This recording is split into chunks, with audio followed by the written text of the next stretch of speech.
Is sustainable development feasible? Can we elaborate sustainable development goals and carry them out in time? In this confusing and confused and distracted world where the world is running very powerfully off course in many ways, climate change, the sixth great extinction, cities in danger, food supplies under threat, massive dislocations, widening inequalities of income, high youth unemployment, politics not working very well. Is it even conceivable that we can get on course? It's not an empty question. It's a very deep and real concern. And some of the most important thinkers in the world have expressed some very, very serious doubts.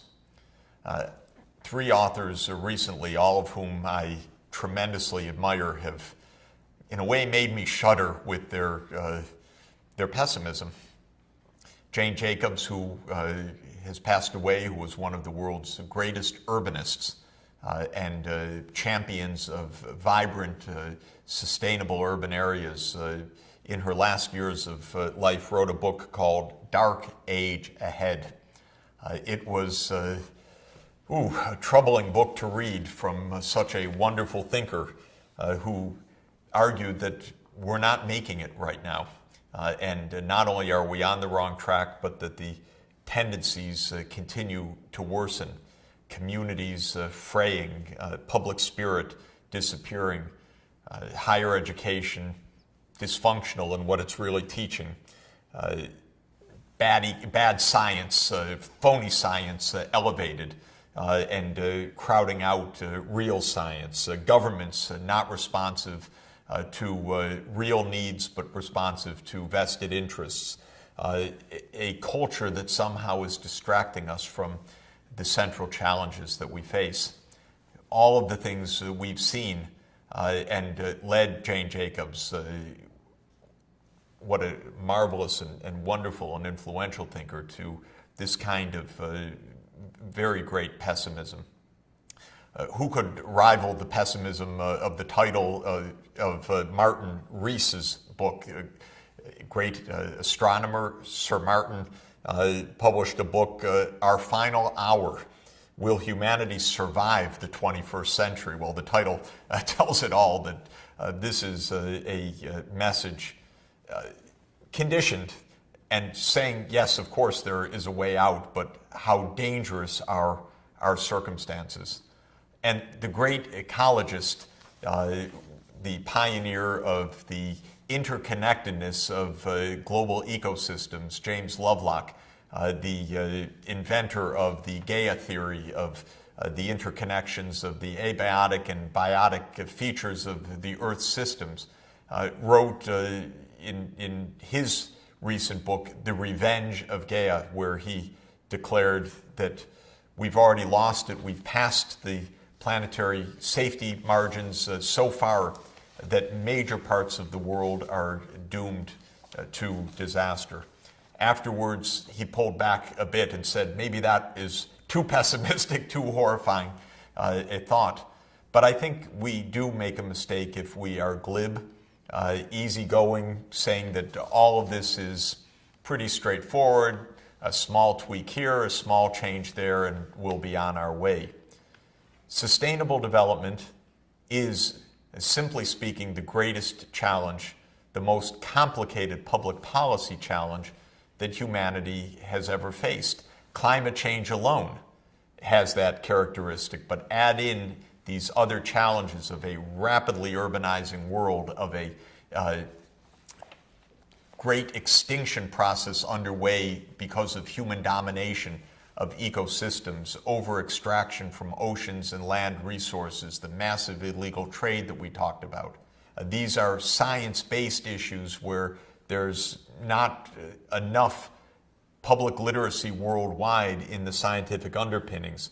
These are issues of tremendous uncertainty Even the most refined models of climate are models of great uncertainty because there are many gaps in our understanding of how Earth systems work, and perhaps many intrinsic uncertainties in a perhaps chaotic, nonlinear underlying system. This is a multi-generational problem, which, we're just perhaps completely unequipped in tradition to think about. We have to think ahead many generations. We're talking about parts of our economy like energy, transport, infrastructure, food supply, which go to the core of our economic life, and they need major technological overhaul. There are powerful vested interests like big oil, which I have referred to on many occasions, which have hindered clarity and progress on implementation. There are long lead times in rebuilding our infrastructure because the life expectancy of the infrastructure of a power plant is a half a century, of our buildings often a century or more. And we have very limited space left, partly because we have, in a way, frittered away the last 20 years since the Rio Earth Summit, and one could argue we've been on notice for decades longer than that. We mustn't give up hope, partly because we have identified very specific ways through our backcasting and our road mapping, of which we've only touched the surface but illustrated those two processes of how we can get from here to where we need to be. We have identified technologies that can decarbonize the energy system and lead to tremendous energy efficiency. We have identified technologies that can economize tremendously on land, raise agricultural productivity, reduce the fluxes of nitrogen and phosphorus and the kind of poisoning of the estuaries that they cause. We've shown how cities can plan ahead and design infrastructure which makes for a much higher level of well-being. In other words, these are opportunities within our grasp, not pie in the sky, not fanciful science fiction of the 23rd century, but things that we know how to do, where the costs are absolutely within reach. And in many cases, such as wind power, for example, where the costs are already close to the alternatives of fossil fuels, where we already have, as I've mentioned before, with the term grid parity or near grid parity with these renewable energy sources. So we can already see ways through the backcasting and the road mapping, the identification of the pathways of how we could succeed in the Sustainable Development Goals, just as the world has made tremendous progress in the Millennium Development Goals. I also believe that despite the cynicism, the darkness, the confusion, the miserable politics in my own country and internationally on many of these issues, that we can make a breakthrough. Even though it looks as if the political systems are unresponsive, things can change. And the most important message I would give is that ideas count. Ideas matter. And they can have an effect on public policy far beyond anything that can be imagined by the hard-bitten cynics who say that idea isn't backed by the money, it's not backed by the power, the influence, the insiders, the elites, so you don't stand a chance. Because throughout history, ideas have been transformative. And I think about some of the greatest movements in history of transformation of the last 2 centuries that have accompanied our journey of modern economic growth itself. First, the end of slavery, which was a massive social movement, perhaps the first of the social activist movements of its kind in modern history, in England, in the home of the Industrial Revolution, led by William Wilberforce and by William Penn, the Younger, the Prime Minister, who was also a classmate of Wilberforce, and by other brave leaders who took a campaign to end slavery that seemed completely deeply embedded in the colonies of the British Empire. It took them more than a couple of decades. And there was a lot of cynicism, a lot of skepticism, a lot of dirty dealings. But in 1807, the British Empire abolished trade in slaves, and in 1833 abolished slavery in the British holdings. And ideas triumphed. It wasn't economic interests, it was ideas and morality that in the end was the underlying force of change that led the way. We think about the struggle against colonial rule, led by Gandhi and by many of his contemporaries in Africa and in Asia. And Gandhi was up against the British Empire. It seemed like an impossible struggle. And Gandhi also, of course, invented and led the nonviolent approach to social action and social change in a unique way. And one would have bet in 1910 or 1920 or 1930 that Gandhi would have been long forgotten by now and the British Empire would have continued to rule over the subjects of India or of Africa. And of course, it is Gandhi's leadership of ending colonialism that we regard as the correct moral answer for our age, and one that inspired the civil rights movement, the human rights movement, and much beyond. And ideas played a role so powerfully that the interests were, in the end, completely overwhelmed. The human rights movement followed on, Eleanor Roosevelt, and championing the Universal Declaration of Human Rights.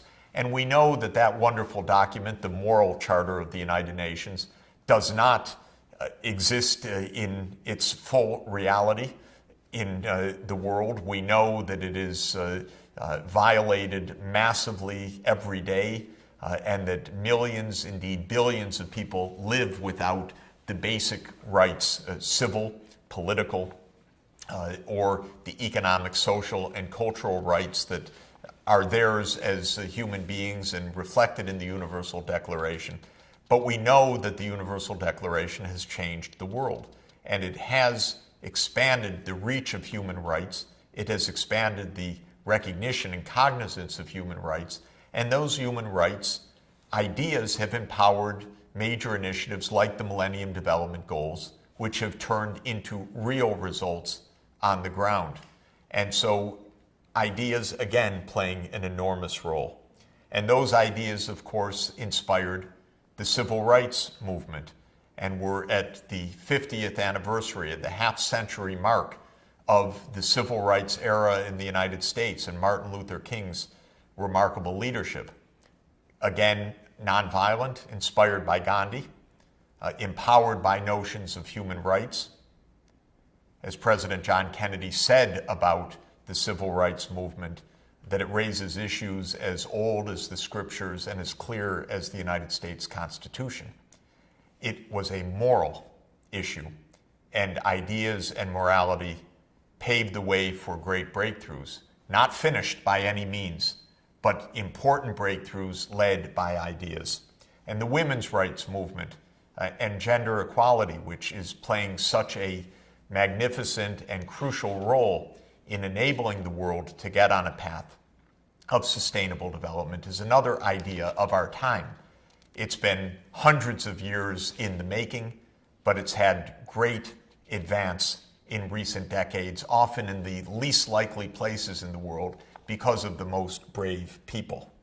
And that brings us to the ideas of our time, the idea that we could end extreme poverty, now an official idea of an official system, institution like the World Bank, and soon I think that will be at the core of new set of sustainable development goals, and the idea of sustainable development more generally as a world commitment to a safer and more prosperous and more just planet. Now, to get there in all of these ideas, there has had to be an underpinning of ethics. And when we talk about moving to global sustainable development goals, we're talking also about the need for a shared global ethics. And it is heartening that many of the world's religious leaders, coming together already 2 decades ago in the Parliament of World's Religions, and then in many meetings since then, have declared that the world's religions share a common ethical underpinning, which makes it possible, even in a highly diverse world, to think about the concept of a shared ethics that could underpin a shared commitment like Sustainable Development Goals. Among those shared ethics is the one that I have emphasized, primum non nocere, first do no harm. This is sometimes expressed as do not do to others what you would not have them do to you, the golden rule. Or as it's expressed sometimes in its positive way, do unto others what you would have them do unto you. That golden rule is an underpinning of all great religions. It is a measure of equality, of fairness of process, of mutual responsibility that can be an underpinning for a global ethical effort that makes it possible for the world to take the ideas of sustainable development and to turn them into practice. Skeptics have said throughout the ages that ideas can't win, but all of the examples that I've indicated have stressed the opposite. One of the darkest figures of modern history, a mass killer, in fact, Joseph Stalin famously said in the 1930s when he was beseeched by a French diplomat to give more space for religious freedom for the Catholics in the Soviet Union, Stalin famously answered, "The Pope, how many divisions has he got?" And that was real politics of one of the most brutal practitioners of real politics in history. But we know that Stalin and his system are gone. It was Pope John Paul II that played such a role, in fact, in the end of communism in Eastern Europe and in the Soviet Union, and that made possible a rebirth of human rights in those regions. Stalin was given his answer. And another great action half a century ago, I think, gives us a lot of practical example and inspiration today. And that was a quest of President John Kennedy in 1963 to make peace with the Soviet Union months after the world nearly came to nuclear annihilation in the Cuban Missile Crisis in October 1962. Kennedy succeeded in negotiating a peace treaty with the Soviet Union in the form of the Partial Nuclear Test Ban Treaty, where both sides agreed to a major action to step back from the nuclear arms race, and more importantly, to ease the tensions that had brought the two parties to the brink of nuclear war. And what is absolutely astounding for me and inspiring is that Kennedy used ideas, not power, but ideas, to bring about this mutual accommodation and this advance of peace. And it's worth listening to his words because they can teach us today about how sustainable development can be achieved. President Kennedy gave a speech on June 10, 1963, which is called his Peace Speech. It's a speech about values, human rights, and ideas. And the most important idea is the idea that humanity can solve its problems peacefully and can live together because what we have in common is so much more important than what divides us. Let me read you some of the message of Kennedy's peace speech.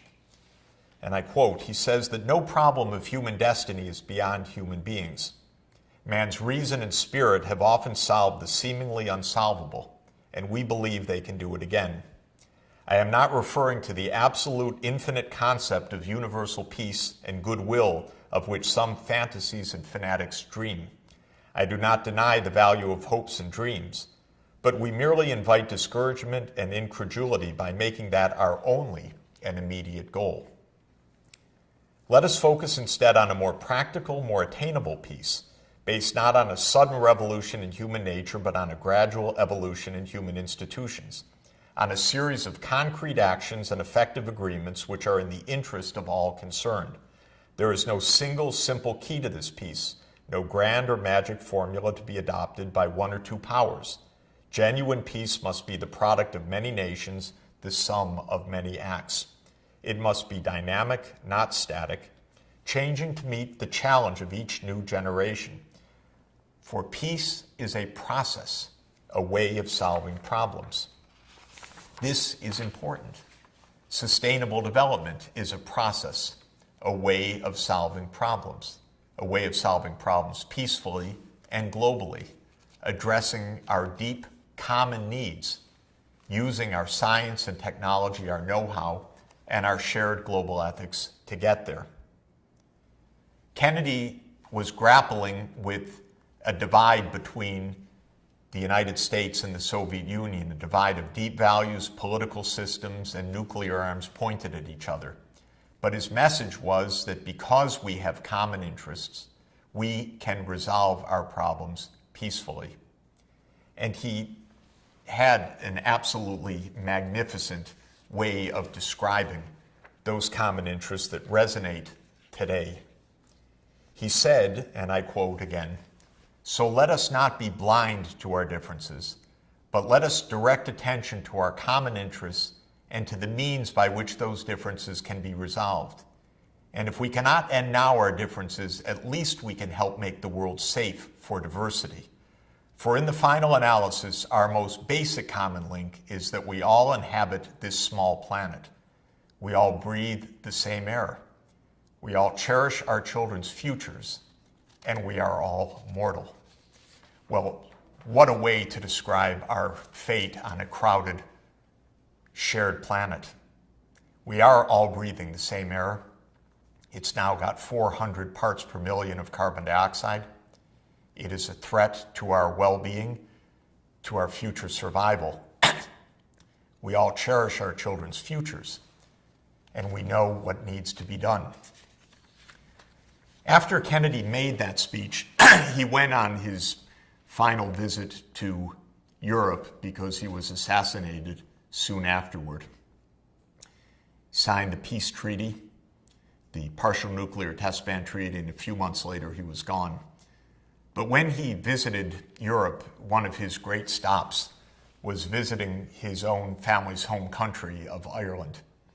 And he spoke magnificently in the Irish Parliament. And he had words there that also are extremely important for us. He said to his Irish countrymen, as it were, "This is an extraordinary country." George Bernard Shaw, speaking as an Irishman, summed up an approach to life.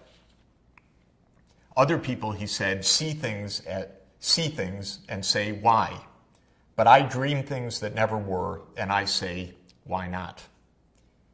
It is that quality of the Irish, Kennedy goes on, that remarkable combination of hope, confidence, and imagination that is needed more than ever today. The problems of the world cannot possibly be solved by skeptics or cynics, says Kennedy, whose horizons are limited by the obvious realities. We need men who can dream of things that never were and ask why not.